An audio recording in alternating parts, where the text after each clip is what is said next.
Truth has nothing to do with the number of people who are convinced of it.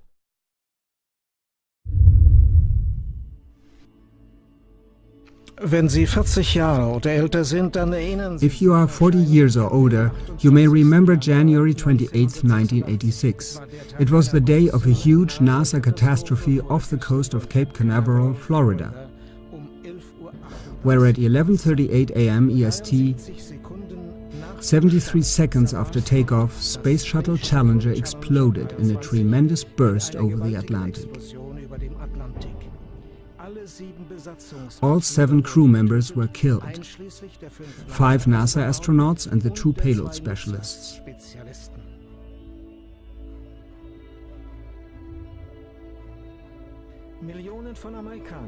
Millions of Americans, 17% of the total population, were watching the launch live on TV due to payload specialist Christa McAuliffe, the first teacher in space.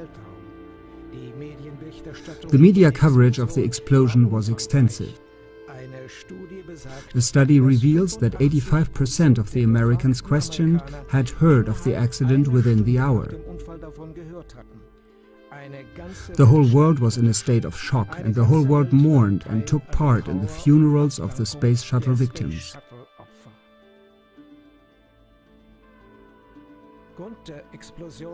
The failure of an O-ring gasket of the right-hand side solid fuel booster was the cause of the explosion.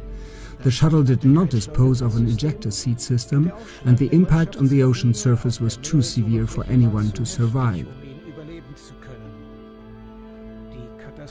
The catastrophe led to a 32-month pause in the NASA shuttle program, and by appointment of President Ronald Reagan, the Rogers Commission was created, a special committee to investigate the accident.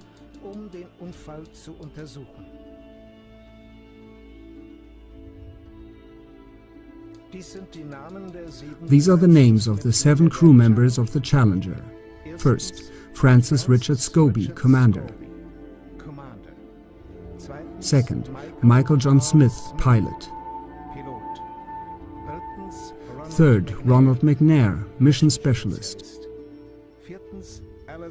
Fourth, Alison Onizuka, Mission Specialist.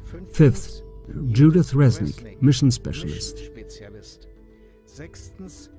Sixth, Gregory Jarvis, Payload Specialist. Seventh, Christa McAuliffe, Payload Specialist. And now, the unbelievable. A well-known proverb says, if something looks like a duck, sounds like a duck, and behaves like a duck, then it probably is a duck. For a second time, this matter leaves the world breathless. Though this latest shock even surpasses the one 30 years ago. At least 6 of the 7 Challenger crew members are supposed to be alive still. 4 of them even with the same name. Here is the evidence to review. First, Francis Richard Scobie, Commander of the Space Shuttle Challenger. Francis Richard Scobie, born May 19, 1939, Commander of the Space Shuttle Challenger. Exactly 30 years after the Challenger crashed, he was spotted as a CEO of Cows and Trees, which was, and today still is, a marketing advertising agency in Chicago. When you take a look at these 2 pictures, you can see at least 3 features that show a strong resemblance. First, the same high forehead and the same eyebrows, and also the eyes facing slightly downwards at their outer corners. And all this always with his middle name Richard and the same age. You can find the picture on the right side, also on his LinkedIn page. When visiting the Cows and Trees website, which I've opened here, you come across an animation with a rocket-driven cow. And the dust swirled around forms the number 6. The whole thing reminds strongly the Space Shuttle Challenger on TV when it exploded in midair. Just how black would such a humor be? Second, Michael J. Smith, Pilot of the Challenger.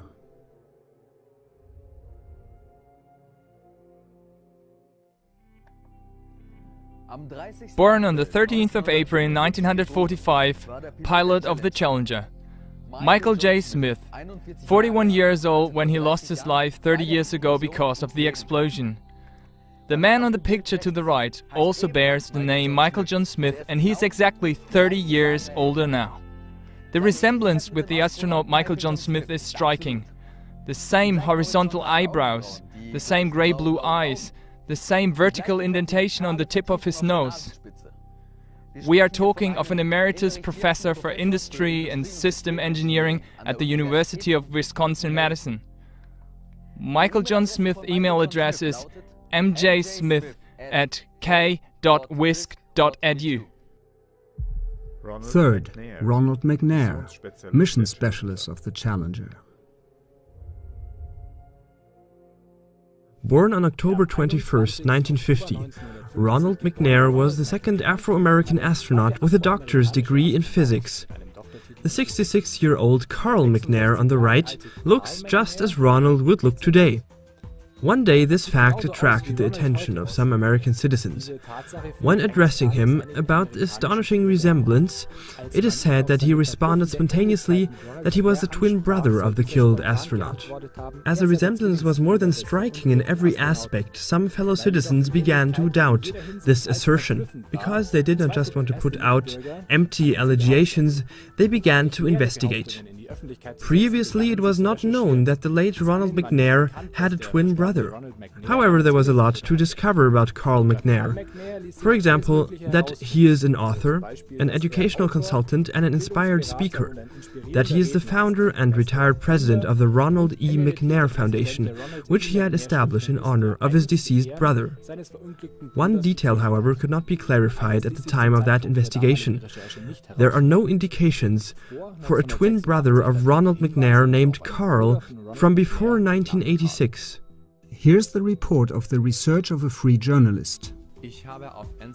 On Ancestry.com I have performed a search for a Carl McNair who claims to be the brother of the astronaut Ronald McNair. Carl S. McNair's LinkedIn page mentions December 16th as his birthday. On Wikipedia, Ronald McNair's parents are Carl C. and Pearl M. McNair. So I searched Ancestry.com for any birth or baptism records for a Carl McNair born on December 16th, whose father is Carl McNair and Pearl McNair his mother. Search results. In the birth certificates of Texas between 1903 and 1932, there's only the record of Herschel John McNair, born on October 12th in Rosewood, Upshur, whose father's name was William McNair and his mother's was Pearl McNair. In other words, according to Ancestry.com, there's no Carl McNair, brother of Ronald McNair. Here's the screenshot of the respective page of Ancestry.com with a timestamp in the lower right-hand corner. 10:18 a.m. on 5th of September 2015, circled in red. Just to make sure, I redid the search for Carl McNair. This time I have limited the search to Carl McNair with a father named McNair and a mother called Pearl. I found no Carl McNair whose father's last name was McNair and whose mother's first name was Pearl.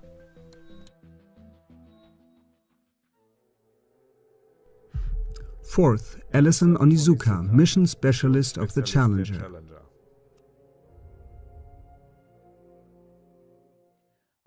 Another mission specialist of the Challenger, Alison Onizuka, was the first Japanese-American astronaut.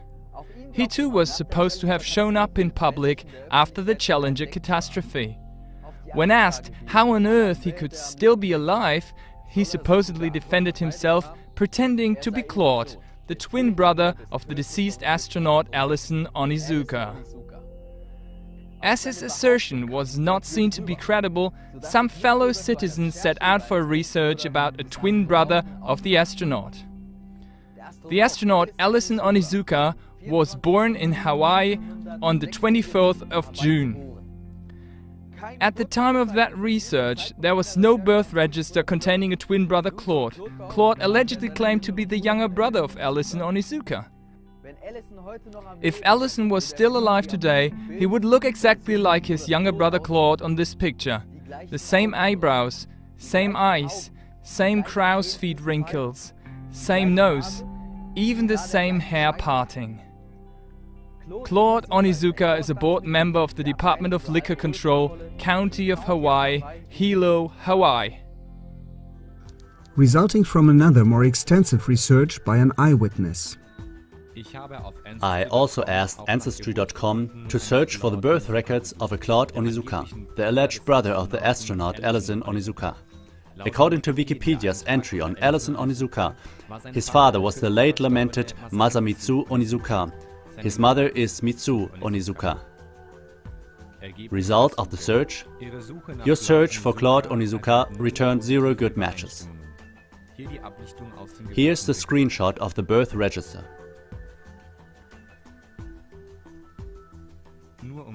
Just to be sure, I redid the search for Claude Onizuka, this time without specifying the names of the parents. There were 36 results, none of which was Claude Onizuka. In other words, according to Ancestry.com, at the time of this research, no one named Claude Onizuka had ever been born in the United States. Fifth, Judith Resnick, mission specialist of the Challenger.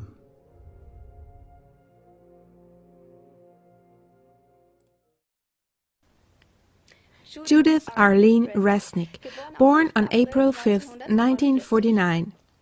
What of importance can be said about her? With a PhD in electrical engineering, she was a mission specialist of the Challenger. She was the second female American astronaut and the first Jewish American astronaut to fly in space. And now comes the interesting part. At Yale Law School, there is a chair held by a professor named Judith Resnick. The same name, this may occasionally happen. However, not only is it remarkable that now she is exactly 30 years older than the astronaut Judith Resnick when she was killed. She has exactly the same name, the same appearance, and the same voice as the deceased astronaut. And what is she doing at the Yale Law School? She's a professor of law for the Arthur Lehman program. Now, let's return to compare the pictures. Like the astronaut Judith Resnick, this professor has dark, curly hair, dark eyes, the same shaped eyebrow, and the same lines on both sides of the face extending up from the jaw. What else can we see? Their mouth, the way they look, and their gestures are exactly the same. Here is another picture to compare. Look here at her mouth. The upper lip of both Judith Resnicks form a slight peak when they speak. Do you see this? And is all this at random or coincidental? Hereinafter, 2 elaborate investigations are presented about Judith Resnick as witness reports. Whoever compares the voices of astronaut Judith Resnick 30 years ago, along with Professor Judith Resnick, comes to the conclusion it's about one and the same woman. So let's finally listen to this voice comparison. Judith Resnick before and after 30 years. Well, I too am glad to be here one more time, and I am hoping that the affliction that Steve Hawley had from the 41D mission specialist of the delays hasn't rubbed off on me. And there were fewer than 40 federal judges around the United States, and they didn't need a building of their own. They were tucked into facilities like this.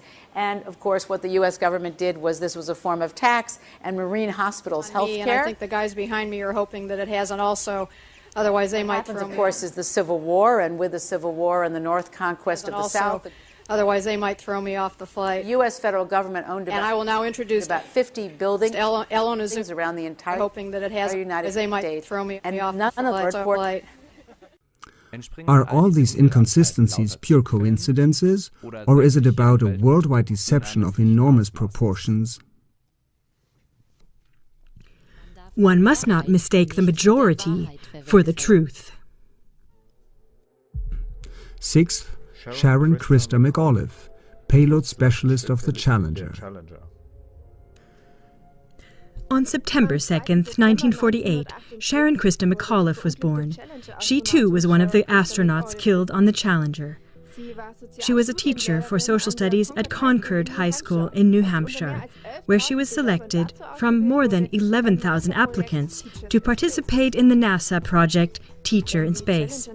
If the Challenger had not exploded, she would have been the first teacher in outer space. Had she not died in the Challenger disaster, McAuliffe would be 68 years old today.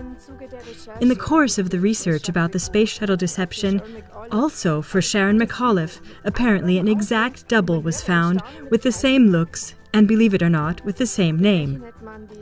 Even considering the 30 added years, this exceptional professor of law at Syracuse University looks exactly the same as the astronaut McAuliffe. But not only does she look identical, but she is also exactly the same age. Note also the details, for example, how her hair growth extends from the center of her hairline to the left of her forehead. This same lawyer, Sharon A. McAuliffe, who works for Syracuse Law School in New York State, is also a cousin of Virginia's governor, Terry McAuliffe. And he in turn had supported the re-election of Clinton and the election of his wife Hillary as her campaign chairman. Furthermore, he stood up for the support of NASA, in particular for the matter of the rocket launching site on Wallops Island, Virginia, in the Atlantic Ocean. In all these researches, it is important to state that it would be one thing if a single crew member of the Challenger would resemble to a person still alive. That could be dismissed as a mere coincidence. But it is quite a different thing if 6 members from one and the same Challenger crew have a look-alike, living in one and the same country, and in not less than 4 cases even have the same name. The rough guess of a physics teacher is summarizing this probability with the following figures and illustrations. By using a binomial distribution, one can ascertain how likely it is that an event with this probability occurs 4 times within 10 years. Roughly guessed, this leads to a probability of about 10 raised to the power of minus 160. For comparison, the probability of being hit from space debris is indicated by computing experts with a probability of about 6 times 10 raised to the power of minus 13. So it is more likely to be hit by some comet fragments 7 times in your life than such a collection of lookalikes would come about. But probably this figure is even much higher.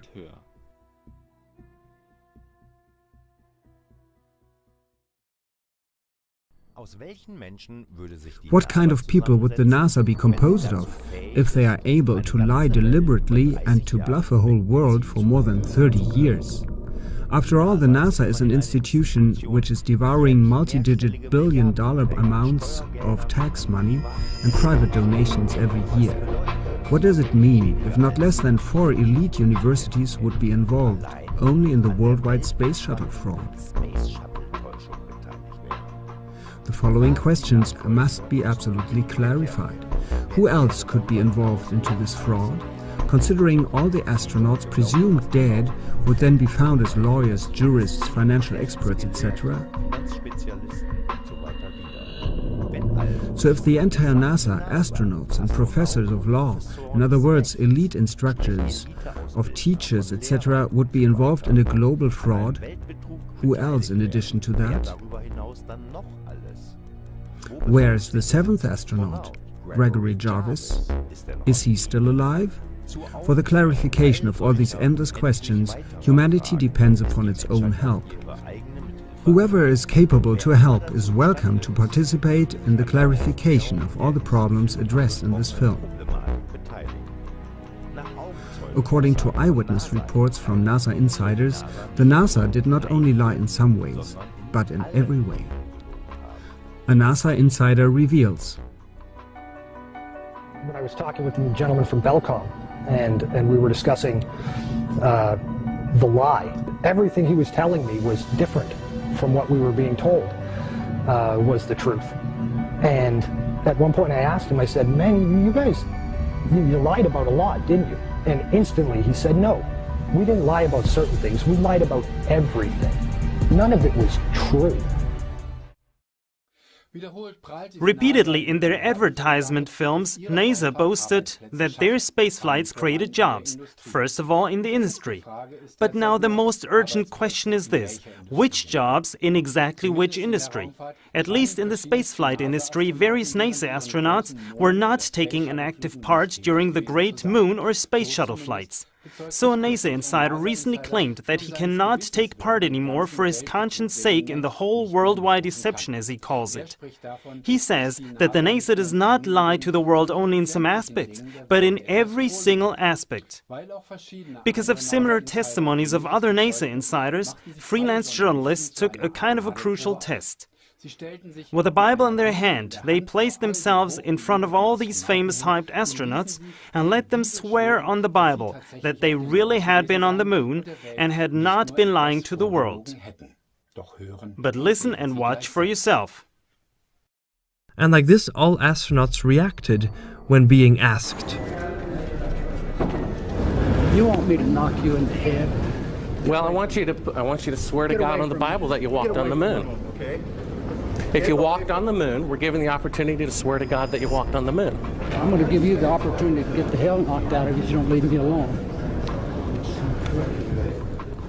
So why don't you just put the end to the record in the argument and put your hand on the Bible, swear to God you walked on the moon. Mr. Seibel, knowing you, that's probably a fake Bible. You really like it, don't you? You're the one who said you walked on the moon when you didn't. Calling the kettle black, if I ever thought of it. Saying I misrepresented myself. Away from me. You're a coward and a liar and a thief. You're a coward and a liar. You're a coward and a liar. Well, you're talking to the wrong guy. Why don't you talk to the administrator at NASA? We're passengers. We're guys going on a flight. Of course. I don't hit people, but you're going to be on the deck unless you get I'm heading out. I appreciate it. And get the hell out of my house. Well, take your stuff and get the fuck out. Why don't you quote me and say it's bullshit? When the shadows in the wrong place, I don't give a damn about all that shit. You're full of shit. Of lunar orbit being falsified. Being falsified? Correct. We've got an unedited tape from a source at the Johnson Space Center. Yes. Totally nonsense.